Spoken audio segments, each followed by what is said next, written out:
South Fly communities fear death as food and water sources become scarce. Soldiers undergo combat shooting drills. And youths take lead in cleanup.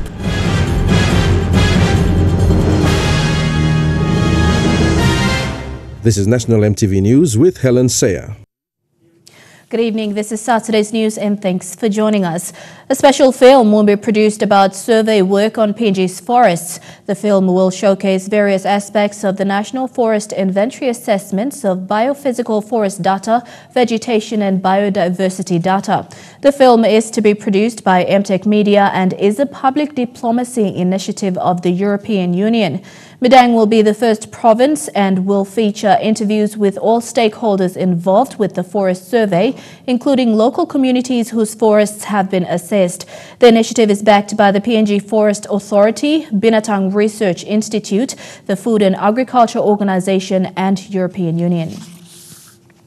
Communities in South Fly have urged disaster authorities to fast-track the assessment of rivers in their area.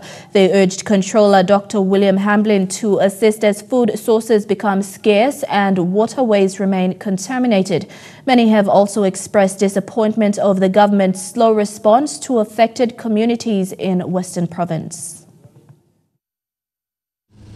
The controller of the Emergency Disaster Coordination Office travelled to the southern part of Western Province recently to assess the scale of damage and the type of assistance affected communities need. On arrival, local leaders were quick to vent their dissatisfaction in the government's slow effort in addressing affected communities and why Western had to wait for too long while Hela and Southern Highlands received more attention. The effects we have in is aftermath of the earthquake. Aftermath of the earthquake, we have in all these effects coming up. So the request in here is, if Western Province can be included whole in the state of emergency. Whole of Western Province should be included in the state of emergency, not part and partial. All small rivers linking to the Fly River were affected following the massive 7.5 earthquake that struck a month ago. Since then, people have used other means to access clean water for cooking and washing. However, these has slowly decreased with all waterways contaminated as floods continue upstream.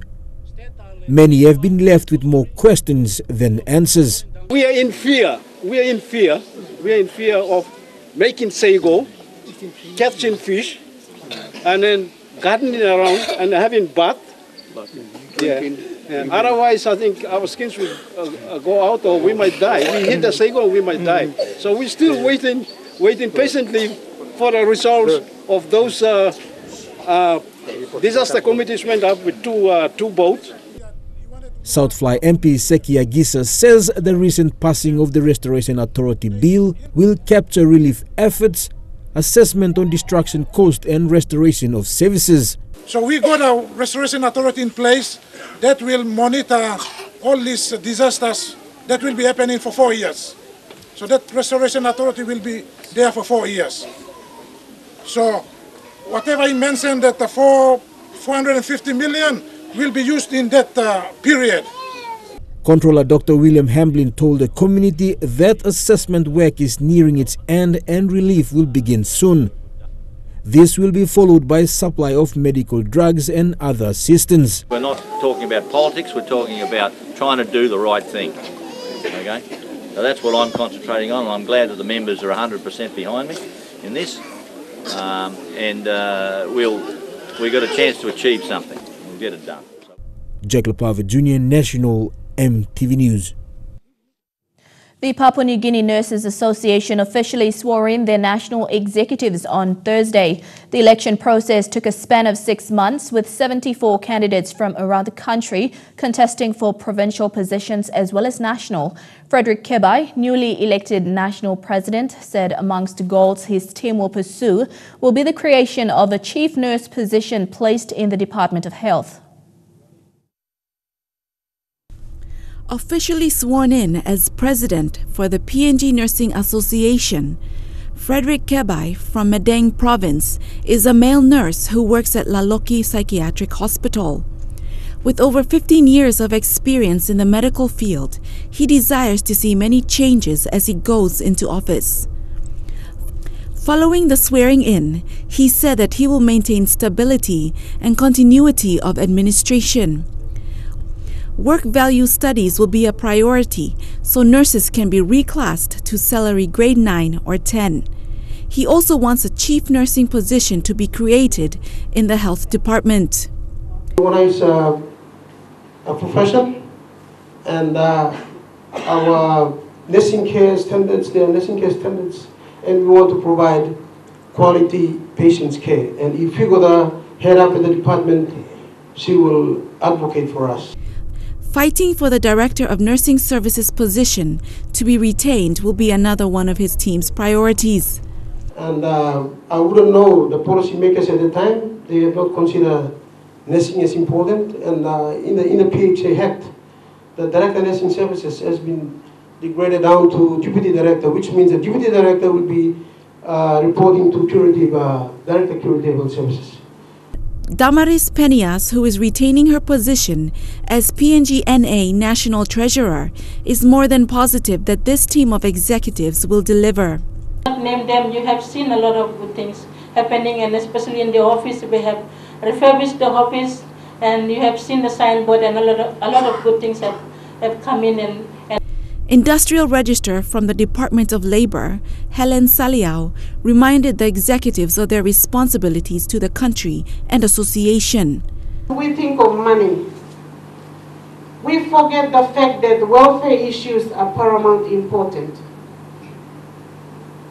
Let's focus on improving the lives of ourselves and our members.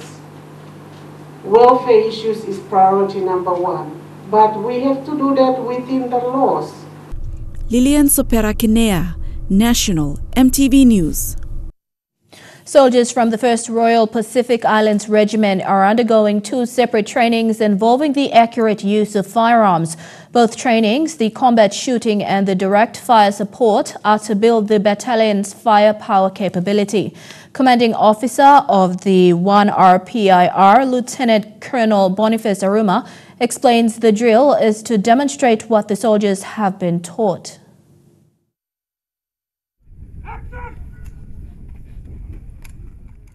The first drill, which is called the combat shoot, is an exercise that prepares soldiers to operate in an urban environment.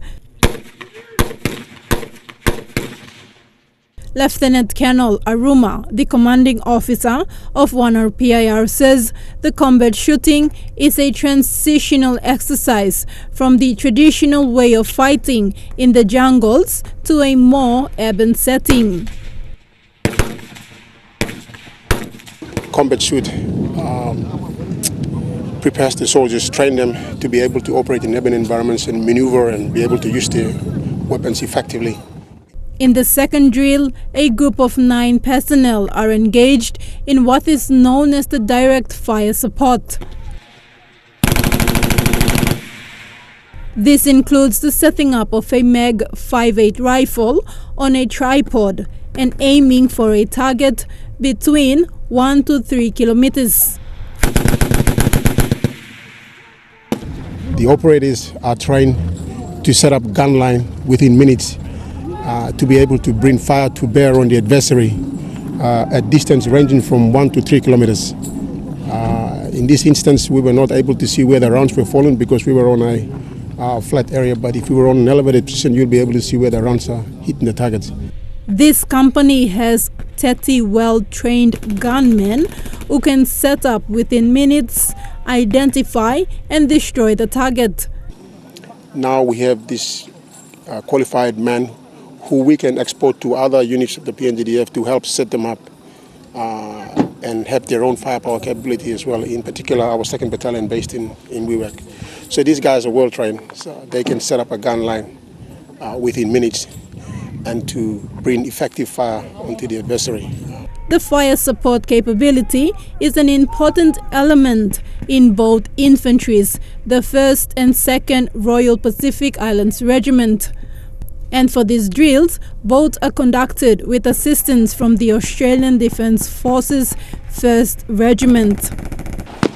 The 1st Royal Pacific Islands Regiment is the unit that is heading the PNG Defence Force security operations in assisting police to conduct a safe and secure APEC. The 2 firepower demonstrations conducted this afternoon are just some of the activities the unit is undertaking in preparations in the lead up to APEC security. Tekla Gunga, National EMTV News. You're watching National EMTV News. We'll have more of today's stories after the break. Stay tuned.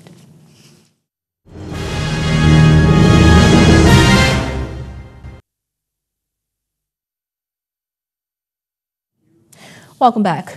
Police is working on arresting a known officer who physically assaulted his former partner, a police woman, on the 25th of last month. NCD Metropolitan Superintendent Pero Ndrano said police officers are working on the suspect's report and they will effect the arrest once all background checks are completed.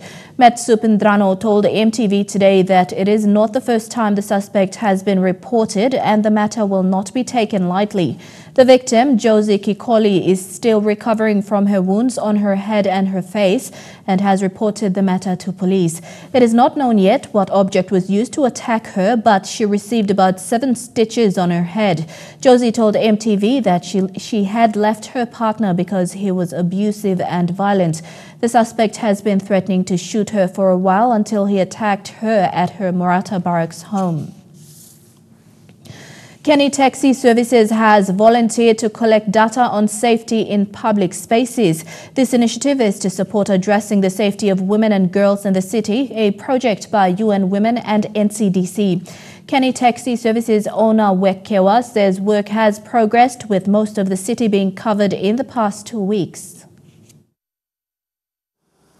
There are 5 Kenny taxis currently driving around and capturing thousands of images of the actual conditions of the streets of Port Moresby at night. These images will then be analyzed by the NCD GIS division with support from safety pin method using 9 parameters of a safety audit. This includes street lighting, presence of security, proximity of public transport and balance of usage by women and men. It's a volunteer work. I'm trying to help providing this public service, public places, to create a better environment for our city and people to walk freely. The data collected will then inform the development of a safety map for Port Moresby to assist NCD and other urban partners make Port Moresby safe and more inclusive for everyone. UN Women has trained 5 Kenny taxi drivers on the importance of women's safety in public places and how to use a safety P-Night application to collect data. This is an application on a phone camera that is attached to a car windscreen to capture nighttime images. To do the second safety pin, last week we finished all of Keru Rain Barrier, and today now we start at Waigani, June Valley and Tograra. Yesterday, stakeholders launched the anti-harassment campaign. This coincides with programs like Sun Up One Time. I'm very pleased that Sun Up One Time are going to be very involved with the NCDC in running a whole range of activities in schools and on the buses and on the streets to raise awareness that it's not okay for men to catcall. It's not okay for men to touch women and girls inappropriately on buses and in public places. These are the things that stop women moving around, and they're humiliating. Kenny Taxi Services have collected survey in parts of Moresby East and West. The southern part of the city is hoped to be completed in the next 10 days. Jack Lapower Jr., National EMTV News. Youths and police around the Boroko of Port Moresby's 4 Mile area today cleaned up as part of the NCDC Yumi Cleaning Moresby initiative. About 50 people made up of mothers and fathers and a group of young people took part in the Yumi Cleaning Moresby campaign that was launched last week. The cleanup today will be an ongoing activity with the aim of making Boroko a clean and safe suburb. Islam mosem blo mi bled los bien blo feature blo mi bla blo piginini so that mi bla mas clean Moresby na lugar dim na mi bla batay kona si blo disla Boroko area. This is part of the Yumi Cleaning Moresby campaign launched by NCD Governor Powers Parkop last week. Here at Morocco, throw away rubbish here in the right place. It will be collected every day. Thank you, Emna. The Morocco and 4 Mile area will be piloted in the campaign before it is implemented citywide. Morocco has a no selling and chewing of betel nut ban in place and newly installed rubbish bins. So we will informal in ablo mi usim head cleaning bisleden na take ownership but some time mi blono sa usim head so mi abilo em no good bla lilik. The work by this youth will extend to providing security for the public to move freely from the bus stop to the shops as well. Boy send stop here by you not stop. He got a chemical maybe been order him or something stop so all this like writing stuff one or something Moresby city Borgo area Artflow city so you may instead of 2 weeks something you may walk now you may police map Borgo area filthy. Stacey Yallo, National EMTV News.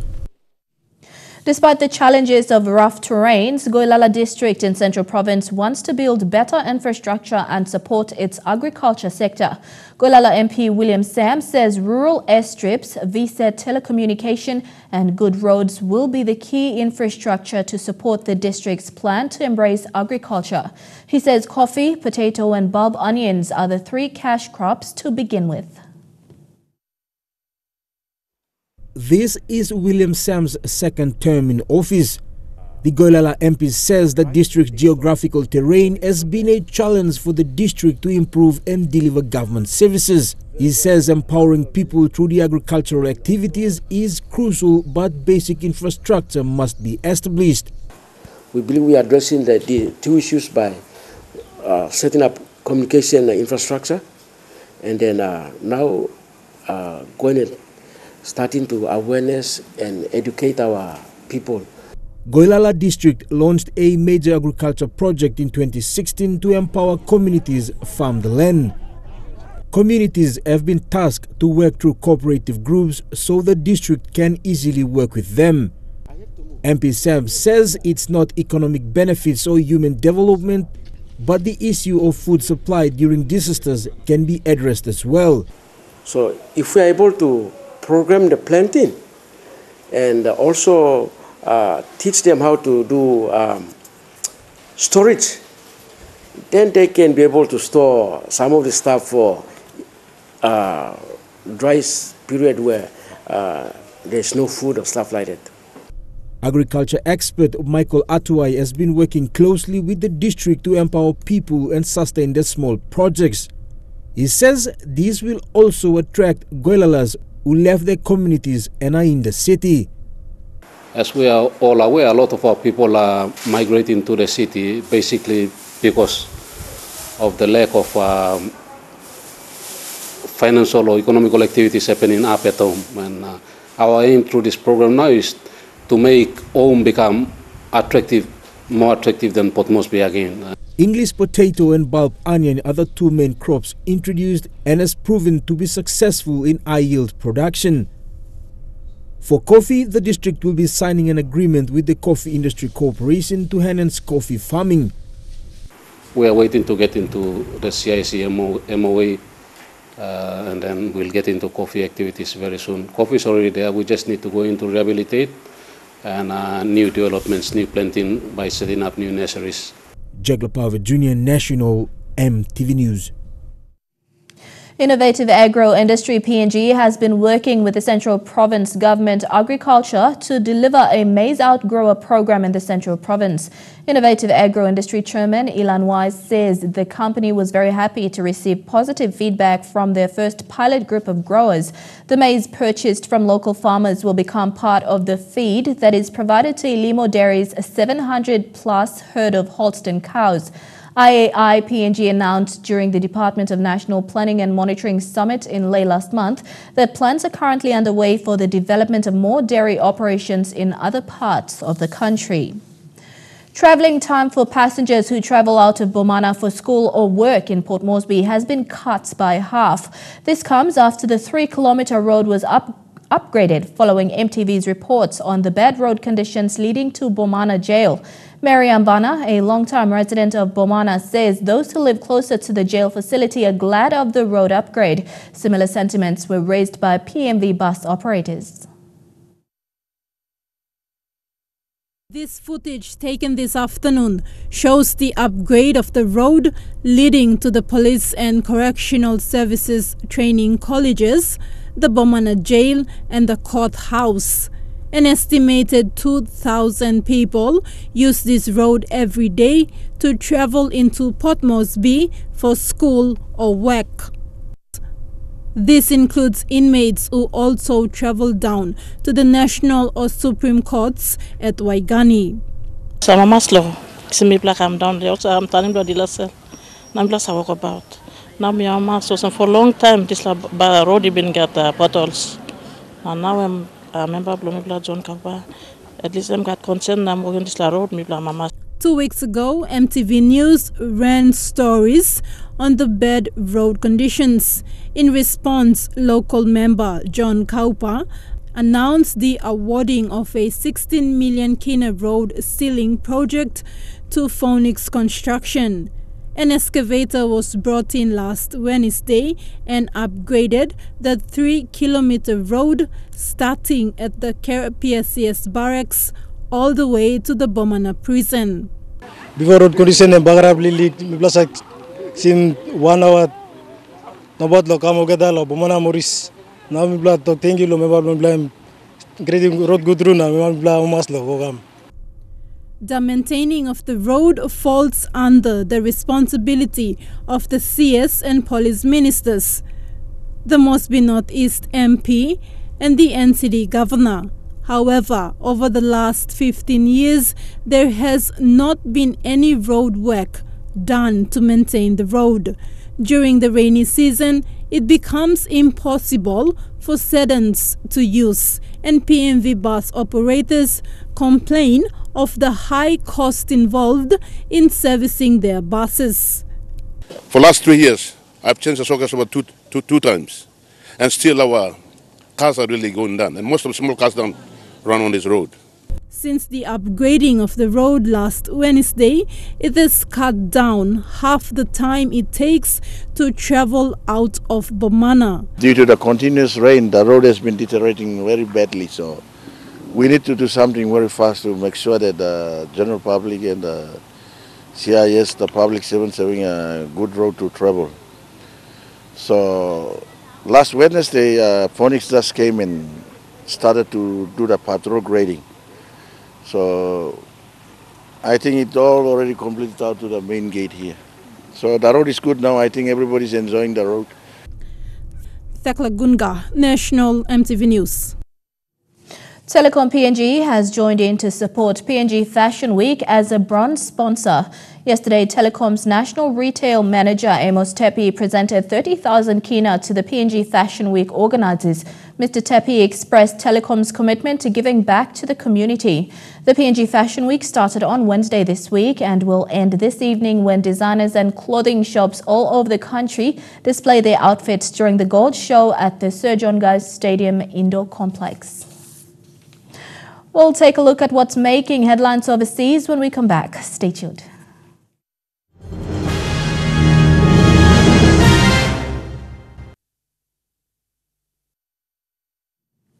Welcome back to the news. Turning overseas in Syria now, pro-government troops are assaulting the last rebel enclave in eastern Ghouta. Aid and monitoring groups say dozens of people were killed as airstrikes and shelling rained down on Duma. War has left much of eastern Ghouta in ruins, but some residents are nonetheless trying to rebuild. A drive into the wasteland that used to be the Damascus suburb of eastern Ghouta. Years of siege and fighting have laid waste to what was once a thriving business district. Amid the ruins, some are trying to return, praying, like Sahel Al-Kalish, that businesses like his tomato sauce factory will come back to life. God willing, he says, we will try and rebuild this factory in a fairly short time and then start producing again. Eastern Ghouta, an area with nearly 400,000 inhabitants, was under Islamist rebel control for around 6 years. After a fierce offensive, Syrian government forces managed to take back most of the territory, displacing tens of thousands of civilians. Much of Eastern Ghouta looks exactly like this. Buildings either completely flattened or at least badly damaged. But even in this situation, people are trying to come back and bring back some semblance of life. An almost impossible task as fighting continues in areas nearby. Yasser Al-Haj says he is lucky his apartment is still somewhat intact. Life was difficult beyond description, he says, but we had to adapt to it. For instance, we had inedible barley, but we had to eat it anyway. The vast majority of Eastern Ghouta's residents remain displaced in shelters around Syria, while those who have been able to come back face a long and tough road trying to rebuild their district and their lives. Facebook is making changes to try and stop the Russian trolls. Mark Zuckerberg says it will not stop everyone from trying to game the system, but it will make it harder. Zuckerberg announced the new rules just days before he is scheduled to testify before Congress.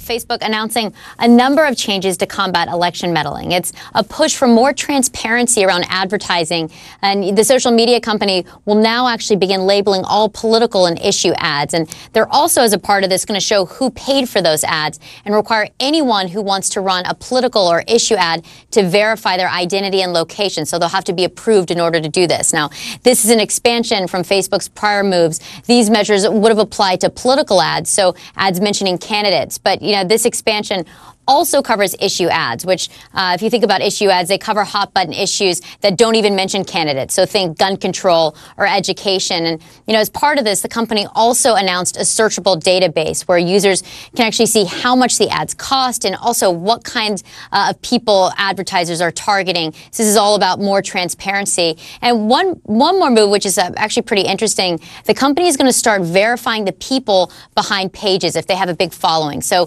think about pages like the topics or organizations that you like on Facebook. And then think about 2016, Russian trolls actually used pages to pose as Americans on different sides of the political spectrum to create division in America. Facebook found out about this after the fact.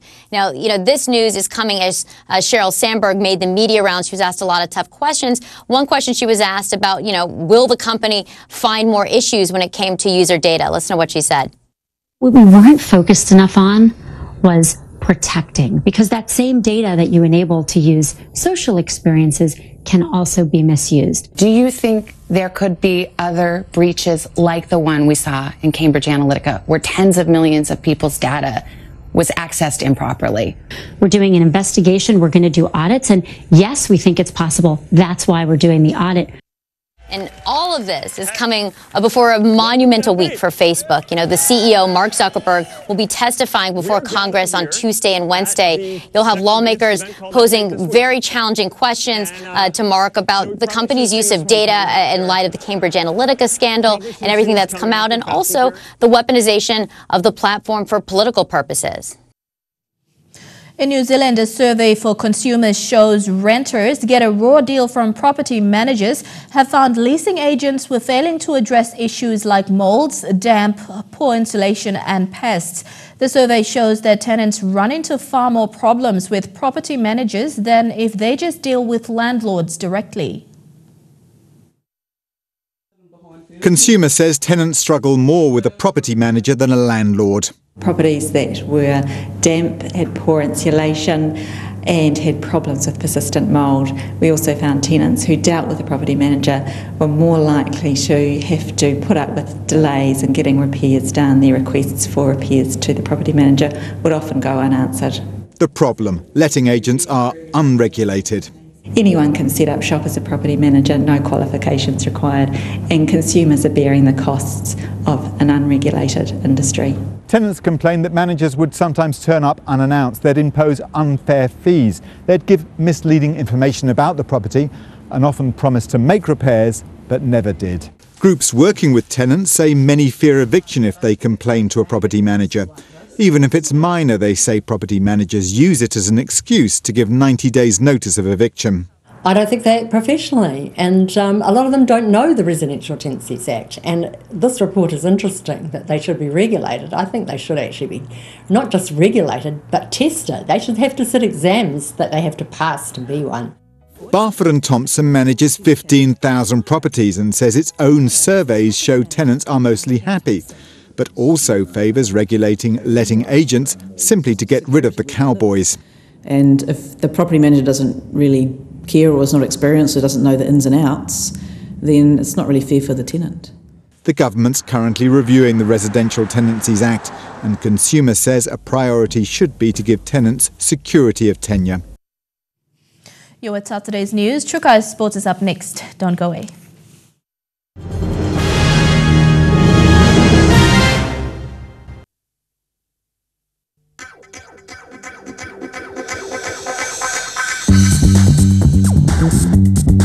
Trukai Sports.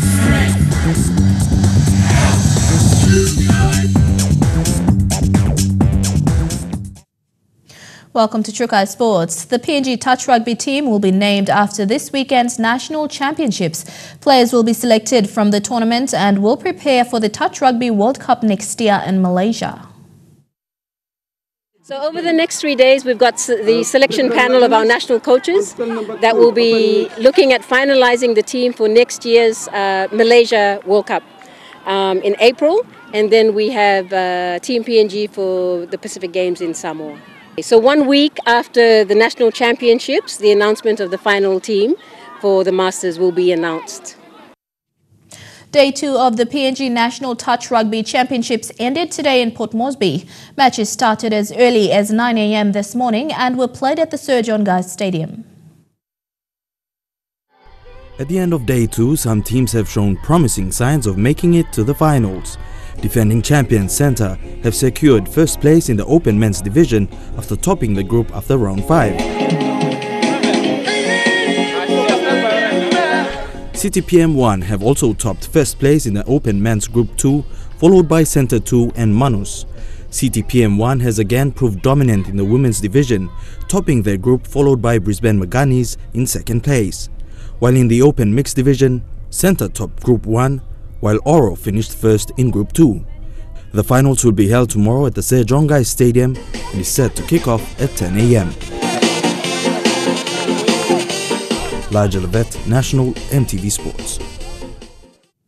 To football, Lae City Dwellers suffered a massive blow in the OFC Champions League quarter-final against Team Wellington in New Zealand today. New Zealand-based Team Wellington were comfortable winners over City Dwellers after putting 11 unanswered goals past the NSL champions at the David Farrington Park.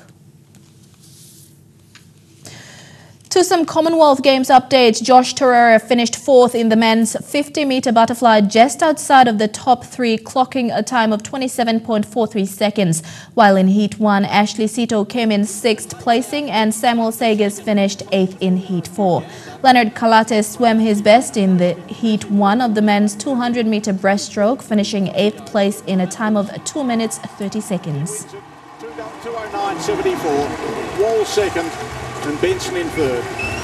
Good time, 2:09.74. That third 50 was fantastic from Matt Wilson. Thaddeus Katua came away with a tough win in his first event at the Commonwealth Games. Katua won by split decision over a relentless Nigerian opponent. The young Bougainvillean now faces a Solomon Island boxer in round 2 of the 60-kilogram bout next week. Meanwhile, PNG female boxer Lizania Matima Jali will take on an English boxer tonight. We'll have more for you in Trukai Sport, which will continue after these messages. Stay tuned.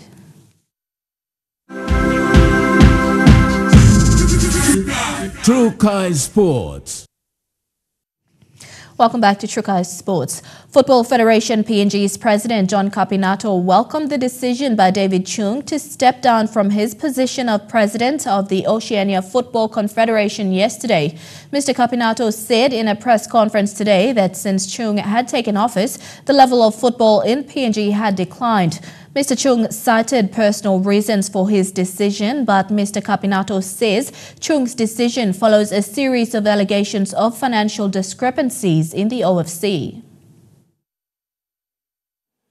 Mr. Kapinato described PNG as a sleeping giant in terms of football. For me, especially today, I welcome the news from OFC and from FIFA. You know, what has happened today has tripled down to the outlook of Papua New Guinea football in this country.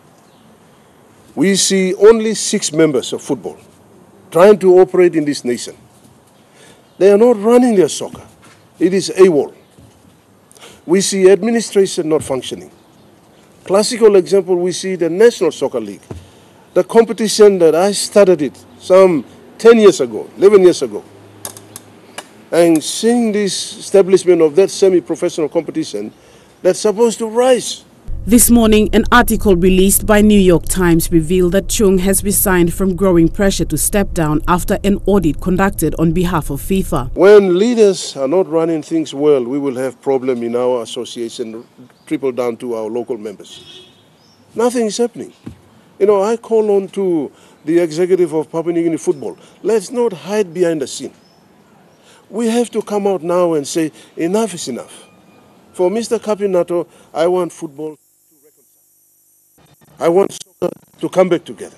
Mr. Kapinato says the kind of leadership and decisions made has reflected on PNG's football performance in the recent past. I am appealing for him to resign in Papua New Guinea football. He's not fit and proper to run the organization because football is falling apart. I am now asking kindly to FIFA. I am now asking kindly to OFC to come into PNG football, either to suspend it, either to put a normalization committee. The OFC will meet tomorrow in Auckland, New Zealand, to appoint a new acting president, and Mr. Nato has appealed for the new acting president and FIFA to send a delegation to Port Moresby to conduct further investigations into PNG Football Association as well. Whatever happens to Mr. Chung and FIFA and their audit committees and how they do that, we don't want to involve. That is the matter with FIFA. That is the matter with OFC. Right now, there's going to be a new president tomorrow, acting president. I am strongly asking him to come into this country and sort out a mess. Stacey Yalo, National EMTV Sports.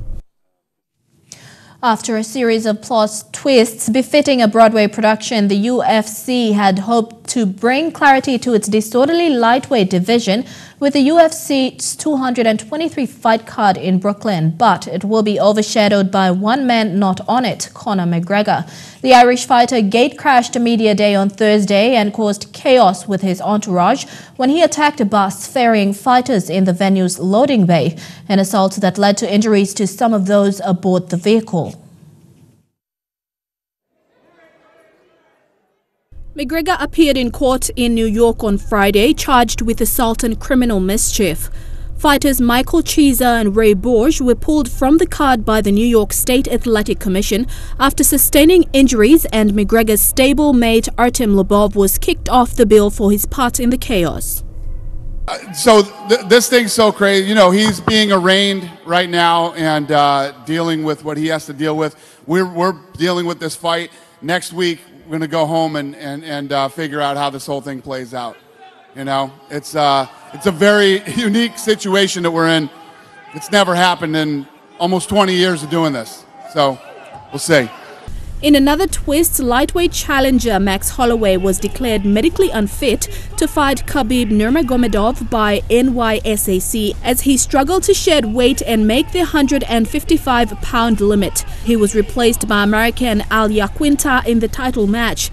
Ever since the 29-year-old McGregor became the first UFC fighter to hold 2 belts simultaneously, the promotion has struggled to ensure its hugely popular bad boy followed by the rules. What the hell is going on, New York? I have no idea.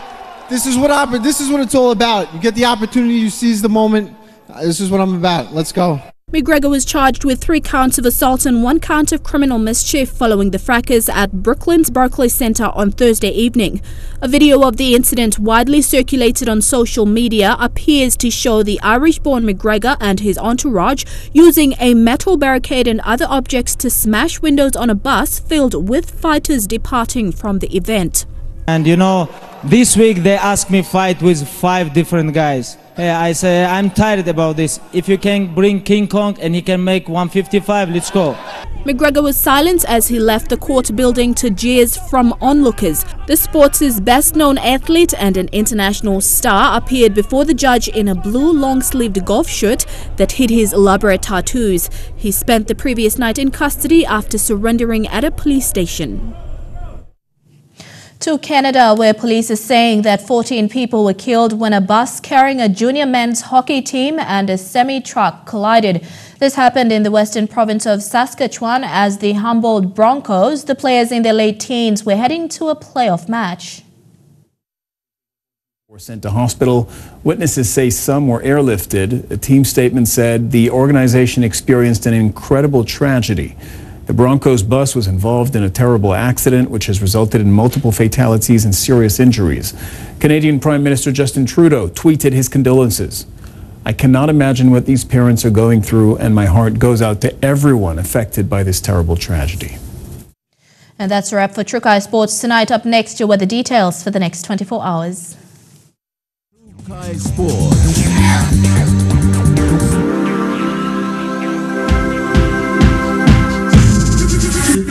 True Kai Sports. The weather details were proudly brought to you by Dulux, celebrating 50 years in PNG and the only paint made in PNG.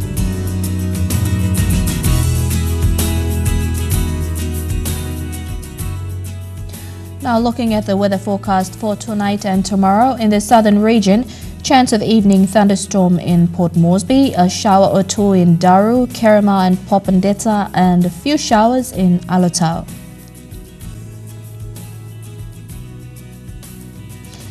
In the Moresby region, rain in Lae and Wau, few showers in Medang, and a shower or 2 in Wewak and Vanimore. In the New Guinea Islands region, mostly fine in Lorengau, thundery showers in Kavieng, a shower or 2 in Kokopo and Rabaul, showers in Kimbe, and a few showers in Buka. And in the Highlands region, showers right across the region in Mount Hagen, Goroka, Kundiawa, Mendi, and Wabeg. Forecast for small ships for the next 24 hours. Waters of southern PNG Indonesian border through Torres Strait and Daru, to Kiwai Island to Kerema, Yule Island to Hood Point, Samari Island with waters of Finschhafen through Vitiaz and Dampier Straits, to Siasi Islands to Long Island with waters of Long Island to Medang, Bogia to Wewak, to Aitape to Vanimore, northern PNG Indonesian border and with waters of New Britain to New Ireland and Bougainville, seas of 0.5 to 1.5 meters. Waters of eastern and western Milne Bay Islands, seas of 1.5 to 2 meters. And waters of Samari Island to Cape Vogel to Finschhafen, with waters of Manus and its western group of islands, seas of 0.5 to 1.3 meters.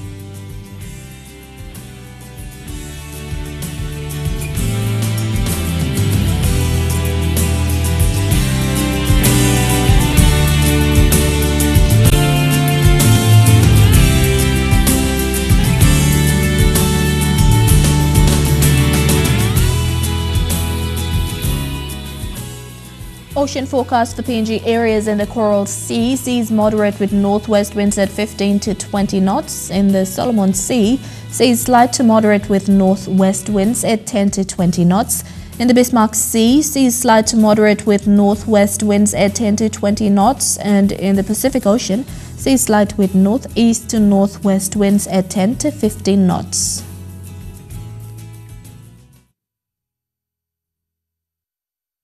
The weather details were proudly brought to you by Dulux, celebrating 50 years in PNG and the only paint made in PNG. And that's the news, sports and weather for Saturday, April 7th, 2018. On behalf of the entire EMTV News team, pleasant viewing. Good night.